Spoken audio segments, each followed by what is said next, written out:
Go inside the Crimson Tide with your hosts Rodney Orr and Gary Harris, keeping you informed on everything Alabama. Tider Insider TV, brought to you by Tuscaloosa Tourism and Sports.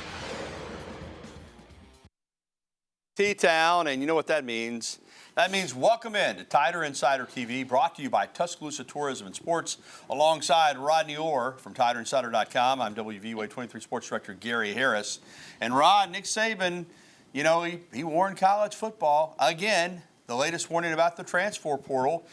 He was not a big fan of it, but nobody listened. So Nick Saban, like he always does when they put these rules in, he adjusted. And now Alabama is taking advantage of the portal. Late last week, they added another player through the portal. And this is a guy that could be Jameson Williams Part 2. You know, last year, Williams transferred into Alabama from Ohio State, had not done a lot for the Buckeyes. And former Louisville wide receiver Tyler Harrell announced last week that he's transferring to play for the Crimson Tide in 2022. Now, in 10 games last season, let me put these numbers in perspective for you. If you see 18 catches for 523 yards, you might not say, oh, well, that's not special, or you might say that's not special. But listen to this. He averaged nearly 30 yards a catch, over 29 yards of reception, and 6 of those 18 catches went for touchdowns. That's 1 out of every 3. In other words, when he gets the ball, he's a playmaker. Louisville just didn't get him the ball enough. That, I don't think, Rod, will be a problem for Bryce Young in Alabama. No, I think it's a perfect match, actually. I think when you look at Jermaine Burton coming in from Georgia, I thought he was kind of the Mechie type. And then I think when you look at Tyler Harrell, he's kind of the Jameson Williams type. When you're talking about pro scouts, timed him at 4.19 handheld. And so he's got that blazing speed. He's really polished himself up as a receiver. You saw that catch there. But he's really developed in terms of route running and trying to make himself that complete receiver, Gary, to go with that speed. So I think this is really in terms of kind of like what we said last year with Jameson Williams. It's the experience, it's the speed, it's those things combined that I think is going to help this wide receiver core. Yeah, blistering speed, absolutely. Hand-timed on a stopwatch at his pro day at under 4.2. And he's not small. I mean, when I first heard about the guy, the impression I had was, you know, a little smaller. He's 6 feet and 197 pounds. So he's not only got that incredible speed, he's got the size to be a physical guy, too. He really does. I mean, he's got, as you said, he's filled out. He's gotten bigger. He was a 4-star recruit out of Miami coming out of high school, going there to Louisville. You know, Gary, you mentioned it. Jameson Williams had, 15 or 16 catches in 2 years at Ohio State. A lot of people didn't expect the kind of production maybe that he had last year when he caught, around 75 balls for 1,500-plus yards. Again, I think when you look at Tyler Harrell and what Alabama needs in terms of an experienced speed receiver, I think this is exactly what was needed. And wrapping up on the thoughts on the portal, last year it was Henry To'oTo'o on defense and Jameson Williams on offense. You already mentioned Burton from Georgia. Add in Jahmyr Gibbs from Georgia Tech, the running back, now as well with Harrell, and then on defense, Eli Ricks. So if there's going to be a portal, you better believe Nick Saban's going to cherry pick it. Yeah, and he really did. I mean, when you look at those guys, I mean, when you saw Jahmyr Gibbs on A-Day, you saw the 75-yard run. We had been raving about him, the things that he can do. Elias Ricks was a 5-star coming out of high school, had a great freshman year there at LSU, Gary. So you're right. And Tyler Steen's a grad transfer who started 30-plus games at offensive tackle for Vanderbilt. So these guys are really quality players filling needs, Gary, where they can step in and possibly contribute very, very strongly quickly. What is it they say? The rich get richer. And that seems to be the case with the transfer portal for Alabama. Well, now it's time for Coach Talk. Alabama Crimson Tide head coach Nick Saban was down in Mobile for the annual Team Focus event with Mike Gottfried last week. Obviously, NIL being allowed has been a big topic of conversation. And Coach Saban was able to talk about how much his players created value for themselves last year at Alabama. People have started, these collectives that raise money to create opportunities for players. I don't think I think that's an unintended consequence. We didn't do that last year, and our guys made more money than anybody in college football on their own, representing themselves, creating a good image, being good players, creating value for themselves. All right, Rodney, and Alabama is putting together a collective to help all the players through NIL, not just the superstars. All right, Alabama safety Kane Williams, highly touted recruit just a couple years ago, Rodney. He has entered the transfer portal. Only played in one game last season. It was in the national championship game on the kick return team. But coming out of Louisiana, highly recruited. But you look at that secondary, and it's loaded with talent. He's decided to move on. Yeah, you know, you look at a player like that. He was a safety coming out of high school. Some people thought he might eventually grow into a linebacker. But, you know, he's jumped in this portal really quickly. And, you know, I assume that he just feels like he's got better opportunities in terms of making a contribution somewhere else. And you look at the secondary, and again, he's a fine player. I hope he goes somewhere else and has success, but they're so deep there. He just had really not factored in much yet. Yeah, I mean, you know, a lot of times, Gary, when you see young players come in, I mean, the five-star type players, Kool-Aid McKinstry eventually made an impact last year. Some of that was due to injuries, and then Marcus Banks jumping and transferring very quickly. But you see a lot of these players. Terrion Arnold was a five-star player coming in. He didn't contribute as a true freshman. Got a lot of talent, but, you know, again, sometimes I think players, they get antsy. They feel like they may not be able to contribute here as quickly as they want to play. Before we get to the break, because we went right into Kane Williams out of the NIL, I want to be clear on this. Nick Saban is looking at this. He said their players at Alabama made a ton of money last year through NIL, but he wants to put this collective together so that you can help all the players. And then players can make money on NIL above and beyond that. But again, I like his concept that if they're going to have this, he wants to see all the Alabama players benefit, and not just a few. Yeah, and I think that's maybe different than what we saw with some other schools. And you even saw it in recruiting. I think there were deals that were made, NIL deals made as recruiting enticements, inducements, and some of them were really big. And, you know, some schools signed some guy for X amount and another guy for even less. So I think that, Gary, the point is that when you do it that way, I think you're opening yourself up for some real issues. All right, we'll continue to monitor that. Well, still to come on Tider Insider Television, several Alabama football players will have their dreams become reality later this week out in Las Vegas. We'll have the latest on the draft coming up. And one Alabama basketball player decided his time in Tuscaloosa isn't done. We'll have the latest on Javon Quinterly next, and we'll be getting your phone calls, emails, and tweets. Forgive me, I got a tickle in my throat. 205-348-9882. That's 205-348-WVUA. That's the number. There's the email address, or you can tweet at us using the hashtag TITV. We'll be right back with more Crimson Tide coverage on TITV right after this. And welcome back to TITV, sponsored by Tuscaloosa Tourism and Sports. Alongside Rodney Orr, I'm Gary Harris. Rodney, all the changes in the weather and all stuff going on, I am battling a little bit of a cough, so I just want to remind people in advance that I may cough during the show. I certainly don't want to, but got a little lozenge in my throat. Maybe that'll help out. All right, Alabama basketball's roster has undergone numerous changes since the end of the season, to say the least. But this past Saturday evening, they got a little jolt of good news, because a familiar face is coming back to Tuscaloosa that we didn't think we would see during the season. Javon Quinterly, on social media, announced that he'll be returning for the 2022-2023 season. Of course, great player for the Crimson Tide, was expected to go pro, but then in that final game for Alabama in the NCAA tournament against Notre Dame, he tore his ACL, so he's going to be rehabbing for quite a long time. His draft stock and value obviously went down because of the injury. So after averaging 13.8 points, 4.2 assists, and 3 rebounds per game, he is coming back. Rod, we don't know when he'll be available. Could it be December? Could it be January? But we know this. When he does come back, he's going to be a big boost to this Alabama basketball team. Yeah, it really is. Glad to hear it, Gary. I mean, I thought it was a, smart move for him coming off this injury, or, having to rehab that injury. But I think that, he's a guy that gives you a lot of veteran leadership, and certainly a really, really good player. This team this past season, of course, after the team 2 years ago won the SEC regular season and tournament championship, number 2 seed in the NCAA tournament, went to the Sweet 16, an overtime away from the Elite Eight. We had high expectations, and we saw this team flash with wins over Gonzaga and Baylor and Houston and Miami, and you can go on and on. But they had some bad losses, and they just never seemed to have the kind of leadership that team the year before had with Herbert Jones and John Petty and Jordan Bruder and on and on. I think as much as they had some issues on the court, I just never felt like this team was fully together. No, they weren't. Well, we saw it in spurts, but like you said, the consistency wasn't there, Gary, the leadership overall. And again, you had a lot of new players. You had some, you lost Herb Jones, your key guy from the year before in terms of leadership. So, again, I think Quinterly coming back certainly will help that, next year. Yeah, and they're bringing a great recruiting class. They've hit the transfer portal.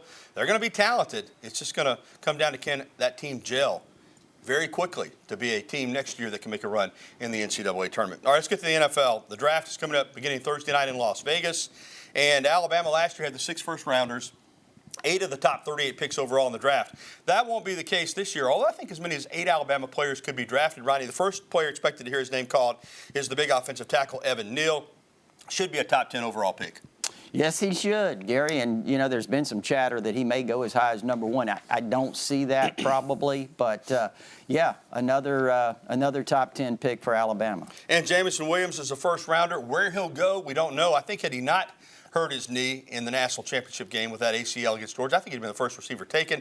I still think he could be a top 15 pick regardless. He's going to keep that Alabama receiver first-round screen going on Thursday night. Yeah, I saw the video, Gary. His rehab's going really, really well. I know if NFL teams, they certainly have looked at him, probably seen that video as well. It's pretty impressive when you consider he's only 3 months out from that ACL injury, the way he's already moving. And, Rod, other players that are expected to be drafted this year include John Mechie III, the wide receiver, Christian Harris, inside linebacker, from Arian Bathurst, defensive lineman, Brian Robinson Jr., the running back, Jalen Armour-Davis, and Josh Jobe, 2 cornerbacks, and then possibilities include Slade Bolden, Daniel Wright, and Chris Owens. So once again, the NFL draft knows Bama. Yes, they do. I'm chuckling a little bit because, Gary, I know you probably saw the article yesterday that mentioned Georgia as the top developer of talent. You mentioned 8 of the top 38 players last year. I mean. Well, how about this stat? Georgia's had 39 first-round draft picks in the history of its program, which is a good number. Mm-hmm. Nick Saban's had 39 first-round draft picks since he's been in Alabama. Yeah, there's a difference. 15 years. You're going to have a couple more on Thursday night. Well, former University of Alabama head football coach Gene Stallings, who led the Crimson Tide to the 1992 National Championship with a perfect 13-0 record, was in Tuscaloosa last week at the North River Yacht Club for the annual Rise Tournament of Champions golf tournament. Big fundraiser for Rise, its biggest fundraiser, and Coach Stallings, of course, is a longtime supporter.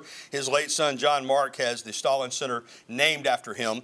Stallings got to work under Coach Bryant during his time as a coach, and he played for him at Texas A&M. And, of course, he's seen up close what Nick Saban has been able to do. A lot of people compare these two coaches. Coach Stallings, though, in his typical, very objective manner, says they're both great. I don't think you can really compare them. So you can't compare them. Both of them were outstanding coaches, have great records. Nobody will ever match Coach Saban as far as his win-loss and what all he's been able to accomplish.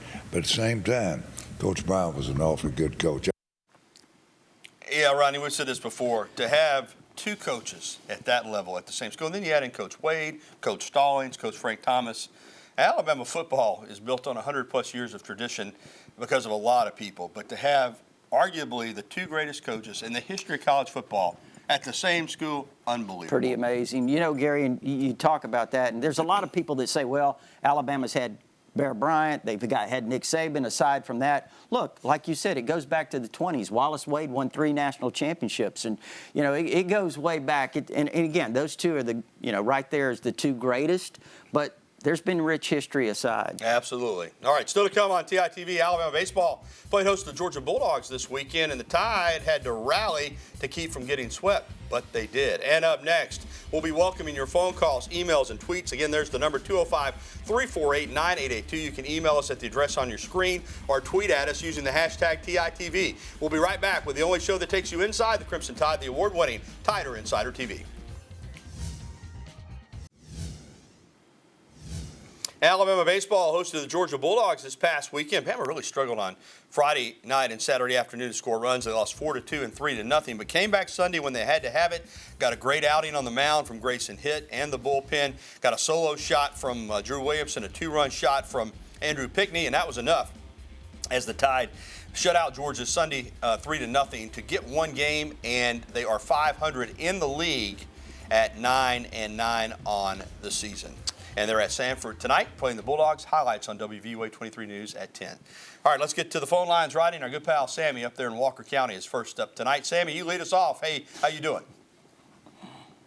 Hey, Gary, Rodney, great job, guys. Gary, the pro day, the draft, the camps, everything, it's going to be on up here with me in the next 2 or 3 days. I hope to have them in the ground. Just wanted to mention that. Okay. I've been looking forward to them. Gary and Rodney, my question was, with safety always at a premium, with the soft shells we used in the training camps and everything, when do you think you and Rodney think that'll be a standard attire in the regular season game? Yeah, I don't. Thank you, Sammy. And Sammy's referring to the tomatoes. He's a great gardener and always brings us some vine-ripe tomatoes every summer. I don't think you're going to see that in the game. I think that's a practice addition, and I think it's great. But in full contact football in the game, these helmets are pretty safe to begin with. I don't really think that you'll see that. I don't think the players would enjoy playing games in it, to be honest with you. And I just think that the helmets, the way they have them constructed, are enough in the games. I don't think you'll see the added soft shell actually in the games. I don't expect it either. All right. Thank you for the phone call, Sammy. I'm there in Walker County. All right, let's get to an email. And what do we have up next? This is from Jamie in Haleyville, who is a regular viewer. Will Montana Fouts return for another season? That's a great question. And she, of course, is the outstanding Alabama pitcher. She could come back, from what I understand, for a COVID year if she so chooses. I don't know the answer to that, to be honest with you, and I wish I did. I think she'll have to look at her opportunities, not just in regards to softball, but in terms of, post-school. She certainly has some international opportunities as far as USA softball is concerned. And so, Rodney, I think that's something we'll just have to wait and see on. And I think she is an outstanding pitcher, and would love to see her come back for another year, but I don't know at this point. Really would. And, Gary, who knows what will happen? I know there's been some speculation that maybe she won't. But we'll see. And that was the email question of the day, brought to you by KDM Services, serving your family like our family. For all your heating and air conditioning needs, make sure you see those good folks, and they will take care of you at KDM Services. All right, we're going to come back with more TITV, and we will have more phone calls and emails. So keep it dialed in to WVUA 23. We'll be back right after this.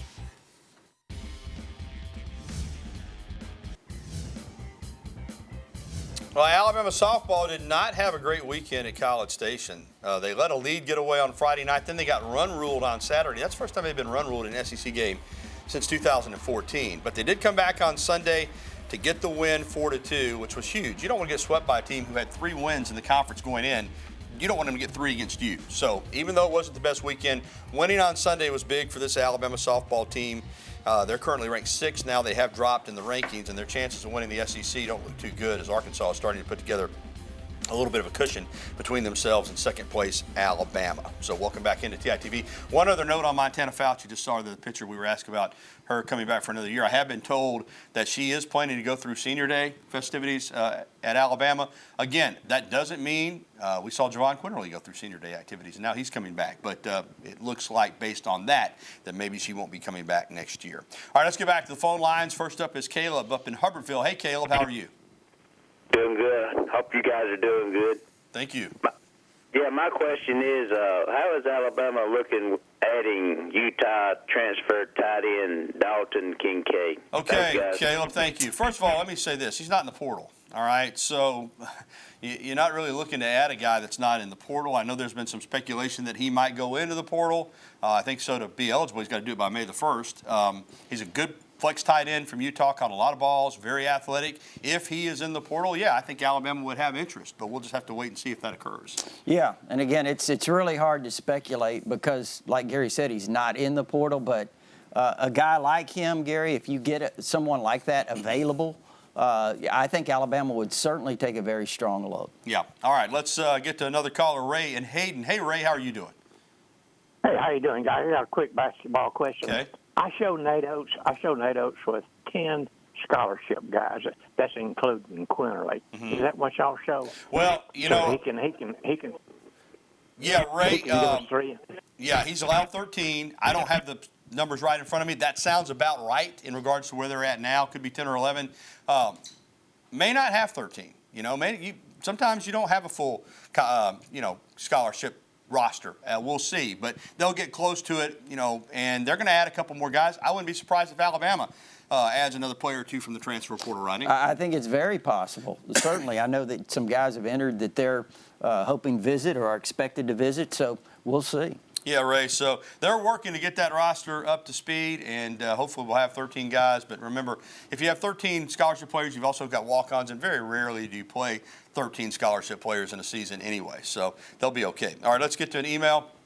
This is from Lottie in Tuscaloosa. Will Bama football add anyone else from the portal? Well, Lottie, we just talked about Dalton Kincaid as a guy that's been mentioned, the tight end at Utah. He's not in the portal now. Yeah, it's a possibility. I think that's – when you look at Alabama, Nick Saban's always looking to add talent, so I think it's a possibility. I don't think it's a guarantee. Well, I think if the right player that they find in the portal, if he comes available, just like we said about wide receiver, then Tyler Harrell comes in the portal. So I think it's kind of a similar thing. Maybe if you find the right tight end, maybe that's a position that Alabama would be interested in. All right, thanks for the phone calls and the emails. Still to come, one former Alabama basketball player is tearing it up in the NBA playoffs. Boy, he's made a name for himself in a short period of time. We'll tell you who that is. You probably figured it out after the break. TITV on a beautiful night in Tuscaloosa. We'll return right after this. Former Bama basketball player Herbert Jones is a Swiss Army knife. He does a little bit of everything. He has really been big in the playoffs for the Pels. They're trying to upset the top-seeded Western Conference Phoenix Suns. It's 2-2, Game 5 tonight in Phoenix. He's averaged 11 points, over 2 rebounds, nearly 2 assists, and over a steal per game in the playoffs. He has also been blocking shots. He's impressive. Well, thank you for tuning in to Tider Insider TV, presented by Tuscaloosa Tourism and Sports. Don't forget, if you missed the show, you can catch a replay tonight at 10:30 or find it anytime at WVUA23.com. We're going to leave you tonight with some highlights from this past weekend's Alabama Track and Field Crimson Tide Invitational from the Sam Bailey Track and Field Stadium. For Rodney Orr, I'm Gary Harris. Thanks for watching, everybody. Good night.